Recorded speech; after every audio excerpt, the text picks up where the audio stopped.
I was wondering, why is it that they have picked up only race and caste? Because if you want to look at discrimination as a determinant of development or as a determinant of distribution of developmental benefits, welfare benefits, then why just race and caste? Discrimination is not only a developing country phenomena. Right. It is also there in the developed world. And shareholders of the bank are both developed and developing countries and developed countries. So our board of directors come from member countries.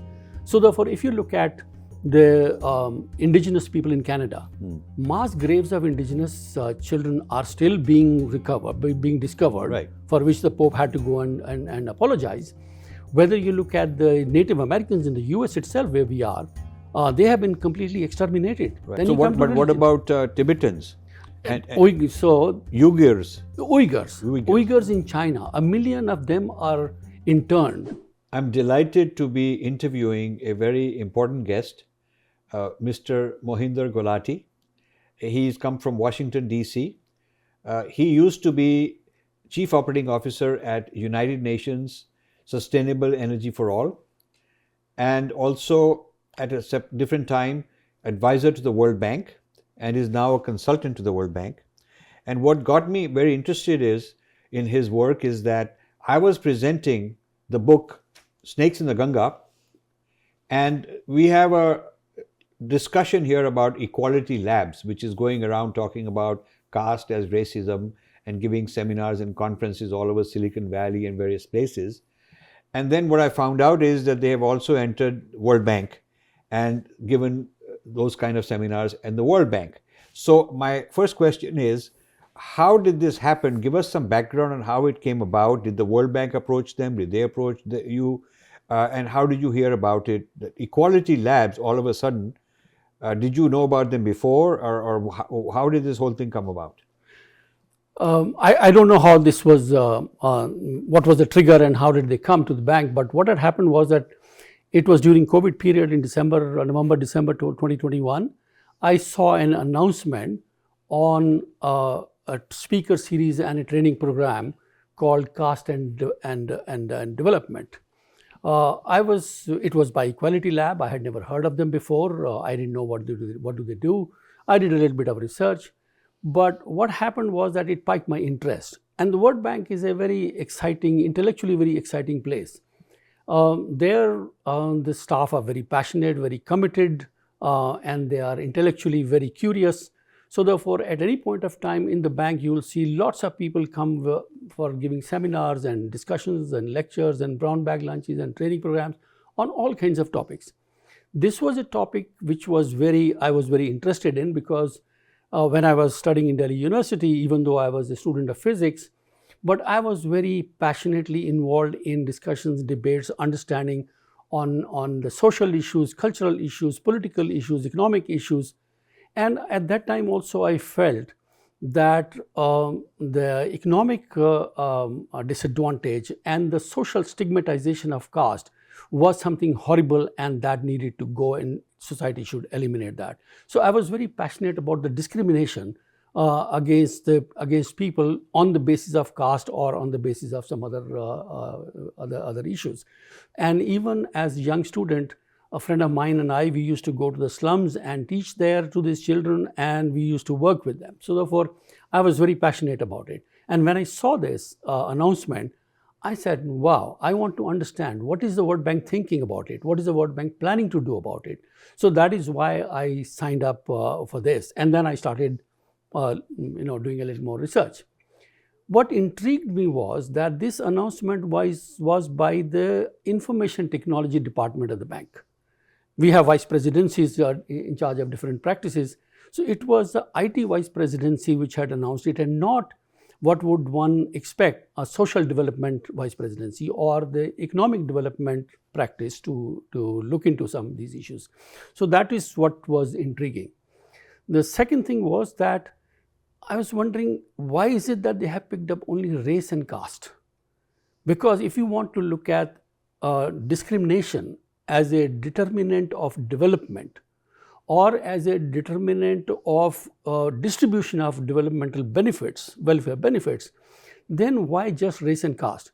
because in around the world, mostly in our borrowing countries, but around the world in any country, you have all kinds of discrimination, whether that is race or religion or ethnicity or political affiliations, economic disadvantage, the gender. There are all kinds of issues on which people are discriminated against. Language, geography, I mean, any number of these things. So therefore, in the public policies, you can see that there are these discriminations. So why is it that the bank was picking up only race and caste? And that is what intrigued me, and that's why I wanted to find out as to what was happening. And I participated in this training program and the seminar. And picking caste on par with race. It was just race and caste. Then later on, may have been because I had raised an issue, that then I saw that the training program was called Race, Caste and Ethnicity. So therefore, ethnicity was perhaps added. I don't know, it may have been their plan already, but since the training program came after these issues which I had raised, I saw that this had been expanded to race, caste and ethnicity. So you raised this issue with the executive directors of the bank? You asked some questions, or wanted to know more about it, why they're doing it? What I wanted to find out was, one, what was the focus of this program? Was it internally focused on the bank, that within the bank somebody had found out that there was discrimination on the basis of race and caste, and therefore they wanted to look at the human resource policies and rectify it, which would be laudable if that was the case, that the bank was alert to it, that the bank was trying to rectify it. If that was the case, then I wanted to find out. Because in my 25 years at the bank, I had not come across the discrimination on the basis of caste. Because I 25 years, I've interacted, worked in so many regions, interacted with a very large number of staff. Most of the people don't even know what is caste. Except for people from South Asia, people won't even know what is caste. So where is the caste discrimination? And I had not heard of that. And I'm very sensitive to some of these issues, because I grew up as a young person who was sensitive to some of these injustices and discriminations. I had not heard of that. Then I thought, are they going to use it for interacting with the clients and require this as a part of the lending conditionalities or as a part of their advisory services, that they want to include race and caste as an issue of discrimination in their lending program and in their advisory services? I was very intrigued as to what is it that they're trying to do. So therefore, and I thought, if we broaden that and include other variables of discrimination, then the bank should actually look into all of those issues. And I can tell you about the severe discrimination that I have encountered in many places where I have worked. So therefore, I wanted to raise that issue. Like what? To you broaden it. You mentioned many other kinds of discrimination when you wrote. What I said was that discrimination is not only a developing country phenomena. Right. It is also there in the developed world. And shareholders of the bank are both developing countries and developed countries. So our board of directors come from member countries. So therefore, if you look at the indigenous people in Canada, mass graves of indigenous children are still being discovered, right, for which the Pope had to go and apologize. Whether you look at the Native Americans in the US itself, where we are, they have been completely exterminated. Right. The Aborigines and the Maoris in Australia and New Zealand, right, they are treated pretty badly. Right. If you look at the Yazidis and Kurds in the Middle East, or Roma in Europe, forget about others, even in Europe, Roma are treated almost as subhumans. Right. And I worked in Europe, and I have worked on the issues of Roma as a part of my work program. So there is so much of discrimination. Then you come to religion. What about Tibetans? And Uyghurs in China, 1 million of them are interned. Right. And very rarely you hear international media raises it, but the international organizations don't raise it. You look at the almost genocidal persecution of Hindus, Sikhs and Christians in Afghanistan, in Pakistan, in Bangladesh, is nothing short of a Holocaust unfolding in front of our eyes. So you asked the authorities in the World Bank why is caste being singled out for this seminar and why not all these other things? I wanted that dialogue to be broader, Yeah. to look at all the variables of discrimination and see, does the bank have a role? Does the bank have a mandate? Does the bank have capacity and instruments to be able to raise those issues? And how do we raise that issue, at what platform and in what way? That matters. So you're not saying don't talk about caste, you are saying let's also talk about all the other things. All the other things. As a bank, as an international organization, Yes. as a thought leader of the international institutions, at Right. least international financial institutions, if not the broader international organizations, as a thought leader, we must actually broaden that and look at all of those variables. Of, Very good. Yes, this thing, which is reasonable. which is reasonable. I mean, caste is something which we know. Right. There is a lot that is not good, lot bad happens, and that needs to go. This belongs to the dustbins of history and should go. There's no question about it. But as an institution, and I'm very loyal and committed to the World Bank, I mean, it's a wonderful organization. I have so much respect and admiration for the staff who are so committed and passionate. I wanted the bank to take on that moral high ground and take that role. So therefore, why focus, why be selective about just caste? Excellent. So what was their response? Did they say, okay, we are also going to talk about Uyghur Muslims and we're going to talk about the Native Americans in this country? Or did they come back and say, gee, thank you, Mr. Gulati, great idea, we'll also talk about all those other things? Or did they try to dodge that? I was not expecting a direct response, Okay. which obviously did not happen. So they That didn't was not my respond, they didn't intent. take on your offer to expand all this or your request to expand the scope beyond caste. There was no direct response to me, but Okay. what I noticed was that when this whole program started, and it was open to everybody in the bank, I saw that from the Chinese executive director's office, somebody senior enough was there it was a participant. So Chinese people sent somebody to participate. To listen into as to what As an was, observer, what kind of, was- to as watch. an observer, because anybody can participate. Yeah, in the yeah. bank. But that's interesting that they took it they took this as a, hey, let's go and listen to what's going on. Because I raised the issue of Uyghurs, Yeah. which is a sensitive issue for them. But since they were not discussing the Uyghurs, you raised the issue, but they didn't discuss it. They did discuss caste. So did the Indian government send a representative? I'm not aware whether they did or not, Okay. because there were 60, 70 people. Right. And So let's there may assume have that been some, I don't know. Maybe, yeah. Yeah, But maybe the they Chinese did. very clearly had their man. Because I saw this Yeah, yeah. person on the Yeah, Zoom yeah. call, Okay. and Yeah, I checked as to who this person was, because their designation comes Right. under the picture. So I Right. saw that this was a senior advisor from the Chinese ED's office. Yeah. Yeah. So what might be the motive to have this kind of a seminar in the World Bank, bringing in Equality Labs, who've known for a certain position, to talk about caste? I really do not know what was the reason behind that. I can only conjecture what may have been the reason for this. But what really happens is that development is a very, very complex phenomena. Economic development and human development is a very complex phenomena. And you have to look at so many complex forces that are at interplay in a society. The culture, the ethos, the institutions, the capacity of the institutions. So you have to look at the political economy, you have to look at all of those to be able to find appropriate solutions for human and economic development, which is what then we support.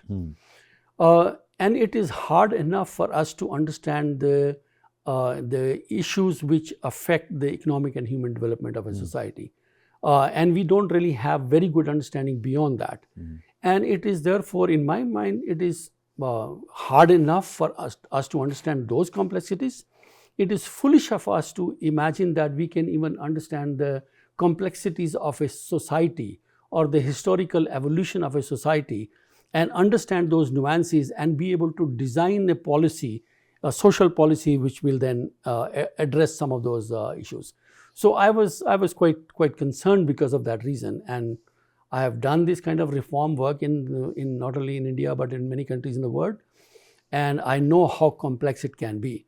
So therefore, I don't know what was the reason behind it, but I was quite concerned that the bank was being very selective only on some issues, and that could be creating a non-issue, which is not an issue in the bank, but we may be creating an issue unnecessarily. So you think that, so what could be the impact and consequences potentially on the World Bank as a lending institution after being briefed on caste as a discrimination force?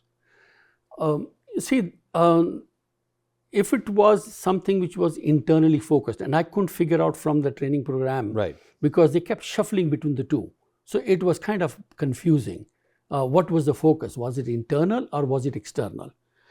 If it is internal, then you have to dig a little deeper as to, is there really caste discrimination in the bank? What are there complaints about it? Are people expressing a concern? Has a survey been done? How many complaints have been received?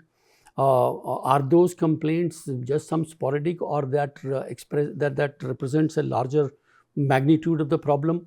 Is it some personal biases which all of us bring, because we draw staff from 180 countries and all of us are human beings, and therefore we have some implicit biases in our minds which we don't let it come into our interpersonal interactions in the bank, because we are all very educated and civilized people and polished people, so therefore they would hide it very well. But was it really getting seeping into our work? I had not seen any analysis, any data, any surveys done, or even anecdotally heard from the staff that that was an issue. If it was externally focused, then that was even bigger problem, because had that been, was there any study which was showing that the bank lending was affected? We know that in the countries, religion or race or ethnicity or people are discriminated, that we know. But is our lending and our engagement with the country, that part, is that getting affected by this caste discrimination or religious discrimination? I had not seen any such work in the bank. But this is something very sensitive. So has this been discussed with the board of directors? Are they aware that we are actually looking at some of these issues which could then flow into our lending policies or engagement with the client before we start training the bank?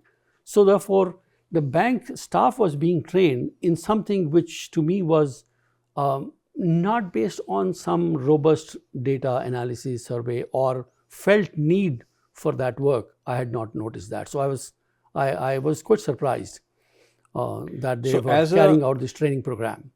So when you look at the fact that they picked this caste, but they did not pick the problems of social injustice within the developed world, like United States itself. They didn't talk about, problems in European society, Canada, USA, Australia, and so on, as you mentioned. Do you think that there's a double standard? That they are targeting a country like India, trying to talk about social justice there as World Bank, with a big danda of World Bank, putting some kind of a fear or whatever, intimidating the Indians into this, maybe the Indian government, while they have not raised similar issue of social injustice within the developed world? And even in the developing countries also, they are raising the issue of only race, caste and ethnicity, right, but not religious discrimination, for example. Yeah, Uyghurs or Hindus in Pakistan, or in the Arab Afghanistan, or in the Arab world. So why is it that, or look at the gender discrimination in the Islamic world? Right. So they are all, either they are shareholders of the bank or they are borrowers of the bank. Has the bank had courage of conviction to raise those issues with them? Not. So therefore, this is very important. It sounded like a double standard. The World Bank has not raised the issue of gender discrimination with the Islamic countries, or religious discrimination with the Islamic countries or Pakistan, or the various discriminations against the Uyghurs and Tibetans and so on in China. They have not done that, but they started having these seminars, these sensitivity training and workshops and investigations on caste discrimination. Why would they target India and not target the other countries? It's a very intriguing. I, as an outsider, am always looking for asymmetric treatment. And you're absolutely right. If they want to treat all the kinds of discrimination against in every country in the world, that would be fine. That would be one thing. But then they would get into social reformation. Yeah. I mean, it would be a whole different thing than being a lending bank. Yeah. But to pick on India and pick on caste, and especially bring in somebody like Equality Labs with a well-known agenda. And we've shown that in our book, This seems rather awkward, rather strange. Yeah. So, but on a bigger note, do you think the World Bank has a mandate to intervene in social matters in a country? I mean, do they get involved when somebody is a lender, or if somebody is a borrower from the World Bank? Do they get involved in things like, do you have proper democracy? Do you have elections? Are you a dictatorship? Do they get involved in those kind of things, or is none of their business? No, that's not where the bank has any role or a mandate. What kind of governance, political governance system they have, that is not the mandate of the bank. But there are issues, for example, gender. We do a lot of work on gender, and it's the right thing to do. But what happens is, we look at this more as a positive, affirmative actions, affirmative policies, and we work with the governments to provide support. We bring in technical knowledge. We also provide lending for improving gender justice, for improving, let's say, girls' education, for improving access to healthcare for girls, for their employment, vocational skills. So we provide lending support for those kind of activities, for creating opportunities for women and girls. And therefore, gender justice is an important agenda at the bank, which is also endorsed by the board of directors as well as the countries. I rarely see countries opposing it because they also want to do it. I mean, so does the bank push a project because of gender, or does it wait for the client country to apply for that? It's a very iterative process. Okay. There is very little that the bank can push. The bank has changed. It used to be able to do that long time ago. When I had joined the bank, we used to be a very close-minded, arrogant colonial bank, if I may say so. It has changed. It has changed tremendously. It has gone through a transformation. So we don't really do that because we don't have any capability to push things on the countries, except when they're very poor and very vulnerable. Then we might act arrogant sometimes, but normally not. So what really happens is that we have this dialogue, open dialogue, discussion with the clients, and we'll go over all the issues and the challenges that they have, and then through a mutual discussion, we work out the priorities. They're their priorities, not our priorities, but we nudge them. We provide information to them. We provide analysis to them to say, look, for economic and human development, these are your issues. For example, infant mortality may be an issue. Maternal child care, health care and child care may be a problem. The education of children may be an issue. So water supply and sanitation as a contributor to the infant mortality may be an issue. So therefore, we discuss all of those things. Then mutually we work out what are their priorities, and then those priorities is what then gets translated into a lending or advisory agenda. So gender is something which most of the countries have welcomed it, and we are very happy with that they welcome it, and we are also very happy to support it. But that is something which we don't push, we don't require, we don't impose that as a conditionality. That is something which comes out of mutual conversation, mutual discussion, and that has to be done in a very respectful manner. It has to be contextualized to the local culture, local religion, local ethos. You have to contextualize, because if it is not embedded in the culture and the ethos of that society, one, that will fail. Two, it will be resisted. But do you put restrictions, like let's say a country applies for a loan and you are evaluating that loan, it's for some kind of development project. Would you say that X% of the people hired for this project should be women? We would not require that, but we would encourage the countries to do that, and many countries do it. When they do this, for example, in India, they have this requirement that certain, they want more women to be represented in the labor force, and if the government has some of those policies, we'll help them to. How do you achieve it? It's one thing to make an announcement of a policy. How do you then operationalize that policy? What do you need? What resources do you need? What capacity do you need for making that happen, for policy to be implemented? And we help them with that. That we do. So, just like gender, would you go to a Islamic country and say, let's also have programs which we are going to lend you for minority religions or non-Muslims? So let's have a program to create welfare or whatever for a non-Muslim community. Or do you think that they won't like it? Bank has been very wary of doing it. I would say it's lack of courage of conviction, that they would not tread on the issues of religion And therefore, I was very surprised when they picked up the issue of caste. My guess is that after the George Floyd tragedy happened here, race became a big issue. Now, for the bank to be able to respond, maybe to the to the major shareholder, that we were doing something about it, because that was a politically correct thing which everybody else was doing. So, but if they pick up only race, that would be that would stand out. So therefore, maybe they expanded that and included caste, because Caste is bracketed with race, unfortunately, in this country. correct. So therefore, caste and race got blended together, and I think over enthusiastic managers didn't realize that they were being very selective about it, and therefore that may be counterproductive, and that may be undermining the bank, because if the bank, without understanding the social complexities of some of these issues, if they go and engage a country, they're going to be a pushback. Can they go to China and say, we will lend to you? Now, of course, China doesn't want to borrow from the bank anyway, but if they were, would the bank be able to say, okay, you do something about Uyghurs, then only we will lend?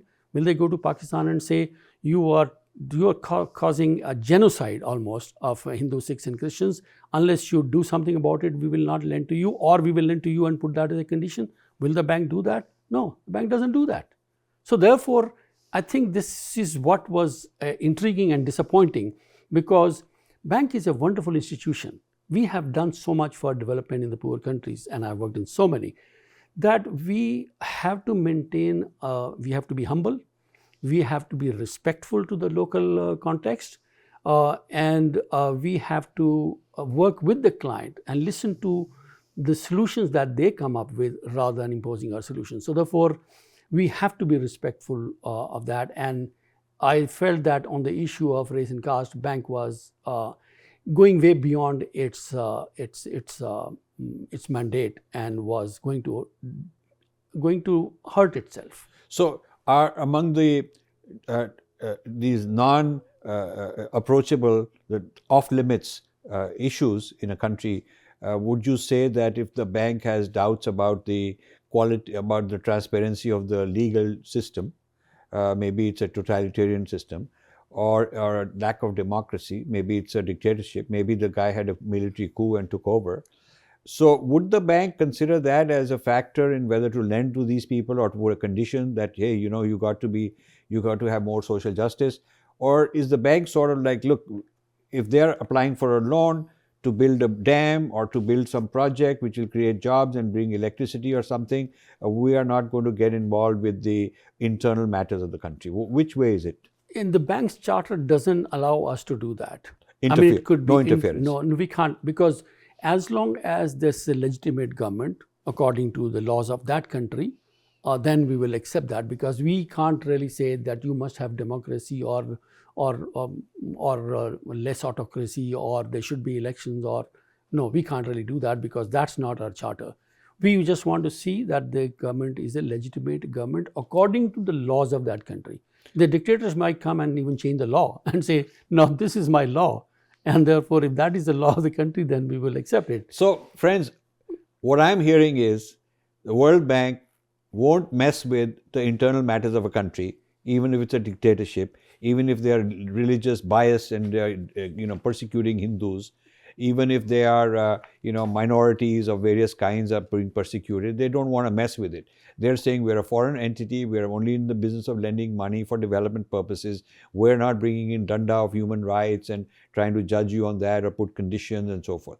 But in the case of caste, they are interested in figuring out what is this caste discrimination all about, which is something that you guys should understand, that this is what started in Harvard, went through the academic world, went to civic society, this whole wokeism and this caste thing, and then it enters Silicon Valley with lawsuits, and it's entering the business corporate sector in the United States, and now it's entered the World Bank.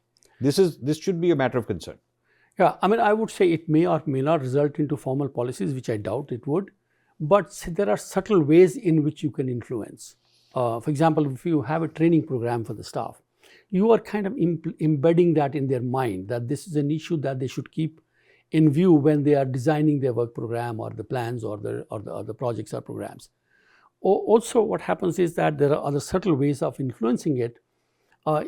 Just to give you an example, the bank has a system that on any project, our lending and also advisory services, which is that we provide advice to the governments, there are a number of parameters on which we monitor our activities internally. There could be 20, 30, 40 parameters on which we code, there's coding and we monitor it. So therefore, what happens for the staff is when they know that this metric is important and it is in the system, it is being monitored, then the staff willy-nilly will try to respond to that. Because then some important metric becomes a dogma, becomes a religion, and every staff will then want to show that they are actually doing it. Even if sometimes it is not relevant, in a very tortured way, they might include it in their project design to show that because this is an important metric being monitored by the management, they will show that the project is including it. And that is the worry, that once you start putting that in the system for the purpose of monitoring, willy-nilly staff will then start responding to that incentive. Some overly enthusiastic person or somebody really into the social justice or somebody with an axe to grind, somebody with a gripe against India could just start putting that in. If it is being monitored as a metric by the management, then it's not a choice of the staff. They will respond to that. They will start responding to that, and they will start including that in their designs.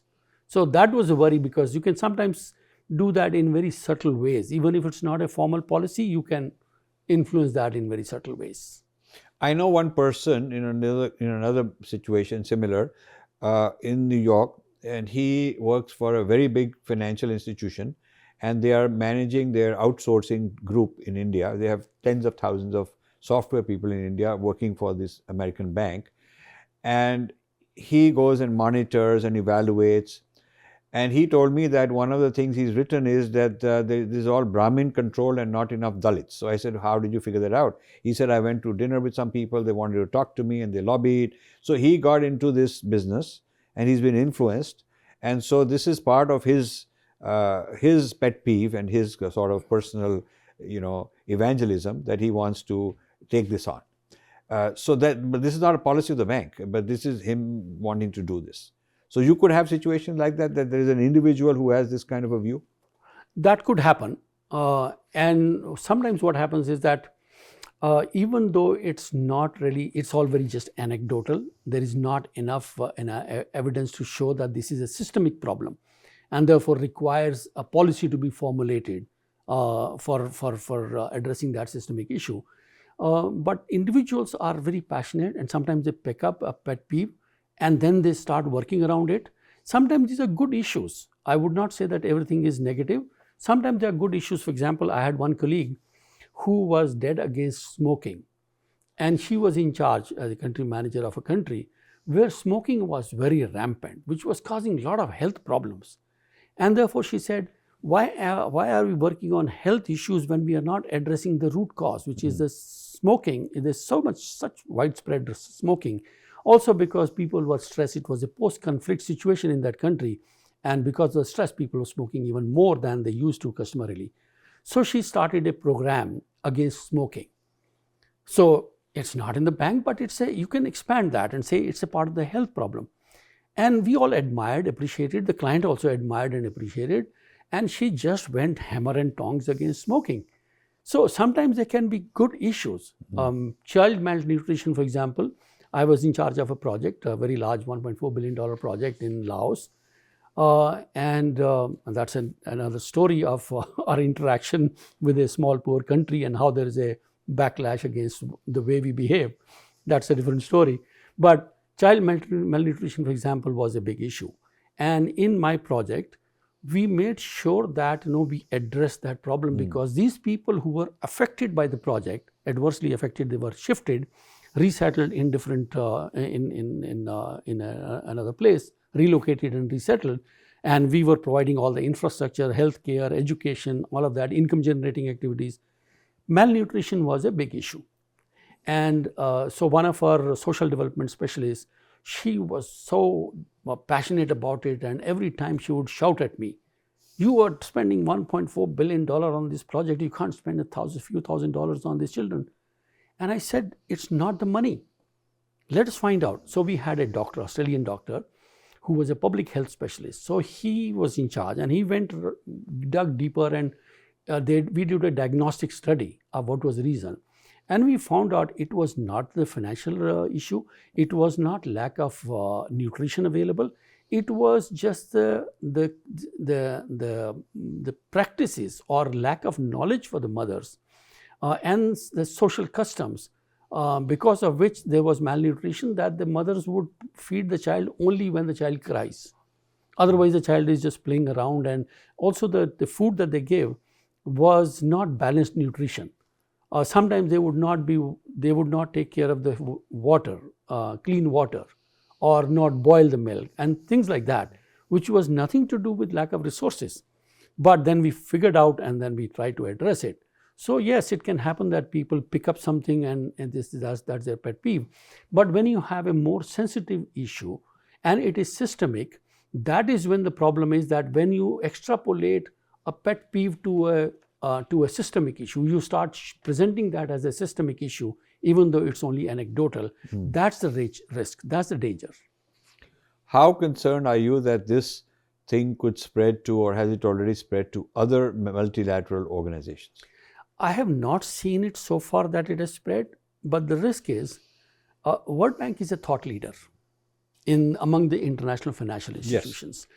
What the World Bank does spreads to other financial institutions like Asian Development Bank, European Bank for Reconstruction Development, Inter-American Development Bank, Asia Infrastructure Investment Bank. So they all tend to take the cue from the World Bank, and World Bank is rightly a thought leader in this.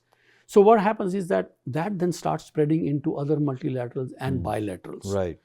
And then that becomes the dogma. And people stop questioning it, because anybody who would question it or present a counter narrative will be seen as regressive, conservative, not up to the progressive policies. And people will then shut up because that's the prevailing dogma. Then by the time you realize that this is actually not a good thing, a lot of damage has been done. Not just to the borrowing countries, much more damage is done to the institution, because you are seen as disconnected from reality. Right. And you are seen as some airy-fairy theoretical people. And therefore, this client stops listening to you and you lose your credibility. So therefore, I'm more concerned, it's not just the damage to the borrowers, of course we are concerned about that, it's a lot more damage to the credibility, reputation of the bank as an effective institution of development.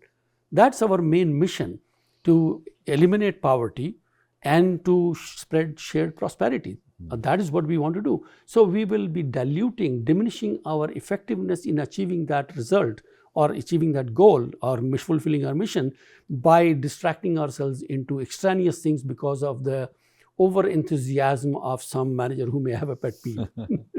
So this is very interesting, so it starts in Harvard, goes to the corporate sector, civil society, ends up in World Bank now. All this happening very fast and may spread to other places. And this idea that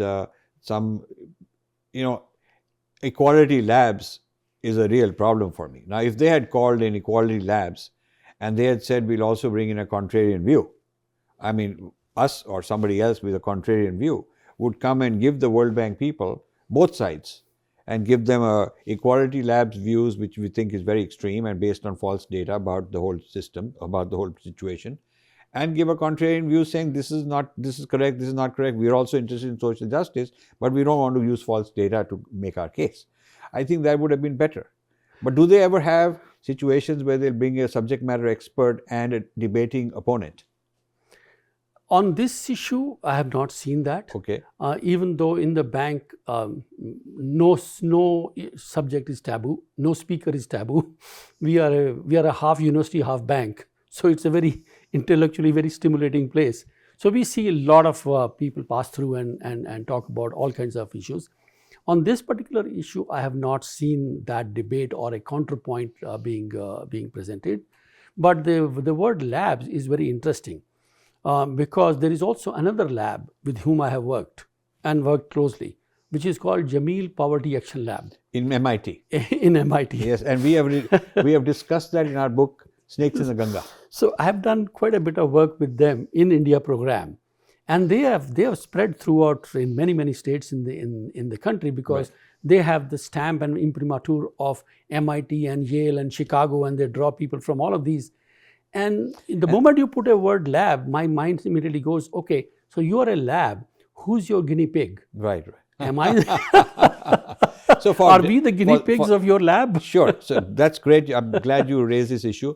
For the benefit of listeners, in our book, JPAL, with J is the name of a Saudi person, very rich guy, and PAL is Poverty Action Lab. This is an MIT initiative funded by the Saudi to alleviate poverty in India. Now you wonder why Saudi is interested in poverty in India, and through MIT, which of course adds credibility and all that. And all kind of famous people, economists and others and activists, human rights people are involved in this. And this is doing some very mischievous work in India. We've talked about it in Snakes in the Ganga, and I'm glad that World Bank is looking into it. I hope they are going to not just blindly follow what the JPAL people are saying. The bank has much more knowledge and capacity and ability to deal with these issues and ask hard questions. Okay. There are a lot of people in the bank who would ask that hard questions. So JPAL is doing a lot of work in many areas in India. I was working with them on the energy sector. And I found them narrow and a bit agenda driven. They were more interested in gathering data than finding solutions which are appropriate for the context. So some very theoretical constructs.